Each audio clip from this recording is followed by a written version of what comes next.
नुकसान पहुंचाया गया है। सबसे बड़ी खबर, सबसे बड़ी चीज इस स्ट्राइक में यही है, लश्कर और जैश की जन्मस्थली को तबाह किया गया है और अब जो सीमा पार लॉन्चिंग पैड से उनको बड़ा नुकसान पहुंचाया गया है। और इस वक्त अभी रक्षा मंत्री राजनाथ सिंह का जो ट्वीट आया, भारत माता की जय, यह उन्होंने अभी इस वक्त ट्वीट किया है जब हम आपसे बात कर रहे हैं। तो अब हर जगह से जो ट्वीट भी आ रहा है, लेकिन इन 9 एयर स्ट्राइक में सबसे बड़ी चीज ये कि लश्कर और जैश के हेडक्वार्टर को तबाह किया गया। स्पेसिफिक टारगेट था, अक्रॉस द लाइन टारगेट था और उन्हीं जगहों से टारगेट किया गया है भारत की ओर से पाकिस्तान के ठिकानों में, जहां पर पाकिस्तान के आतंकी फैक्ट्री थी और इतने दिनों से जो पाकिस्तान की अपने जो आतंकी थे वह गुट बनाकर जो भेज रहा था भारत में। इससे पहले चाहे लीपा वैली हो, चाहे माछिल सेक्टर हो, लीपा वैली पाकिस्तान में, माछिल सेक्टर हो, केरन हो, उरी हो, नौगाम हो, सारे सेक्टर से जो पाकिस्तान बावजूद इसके पहलगाम आतंकी हमले के बाद लगातार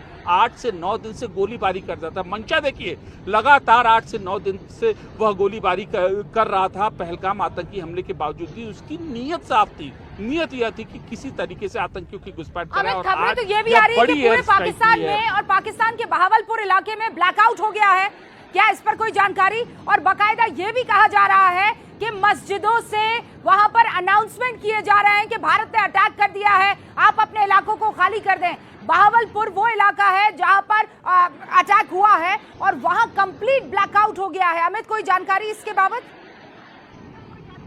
जी बिल्कुल पाकिस्तान में इस वक्त जो हमें जानकारी मिल रही है कि ब्लैकआउट हो गया है और अफरा तफरी का माहौल है।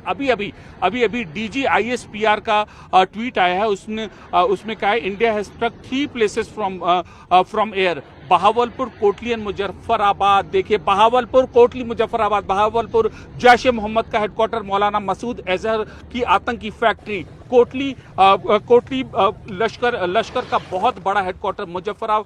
मुजफ्फराबाद लश्कर और जैश का हेडक्वार्टर। सीधा आतंक की जो टेरर स्ट्राइक है, भारत के पास स्पेसिफिक इनपुट था, उस पर यह स्ट्राइक की गई है। बहुत बड़े मायने हैं इस अटैक के। आतंक के खिलाफ भारत की कार्रवाई का ऑल प्लेन्स ऑफ पाकिस्तान की तरफ से आर्टिलरी जो है वो पूरे के पूरे बॉर्डर इलाके में फायर किया जा रहा है, लेकिन पूरा का पूरा राडार सिस्टम, एंटी एयर वो जो स्ट्राइक सिस्टम है वो फेल हो गया है पाकिस्तान का। लेकिन उसके बावजूद यहाँ पर आप देखिए जो पूरा बॉर्डर इलाका है वहां पर आर्टिलरी दागी जा रही है पाकिस्तान की सेना की तरफ से।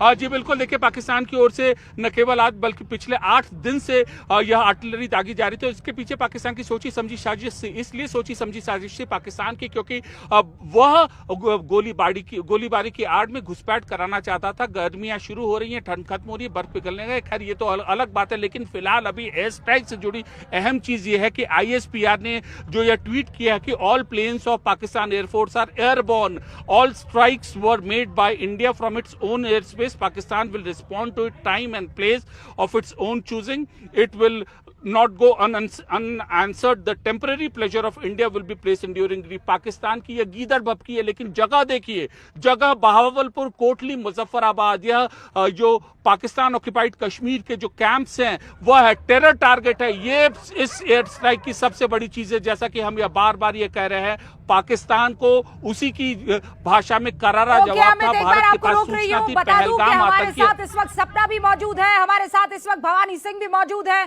और अमित भी लगातार हमसे बातचीत कर रहे हैं। ये हमला बहावलपुर में हुआ, कोटली में हुआ, मुजफ्फराबाद में हुआ, कुल मिलाकर POK के 9 आतंकी ठिकानों पर यह हमला किया गया है। भारत ने आतंकवाद के खिलाफ अपनी लड़ाई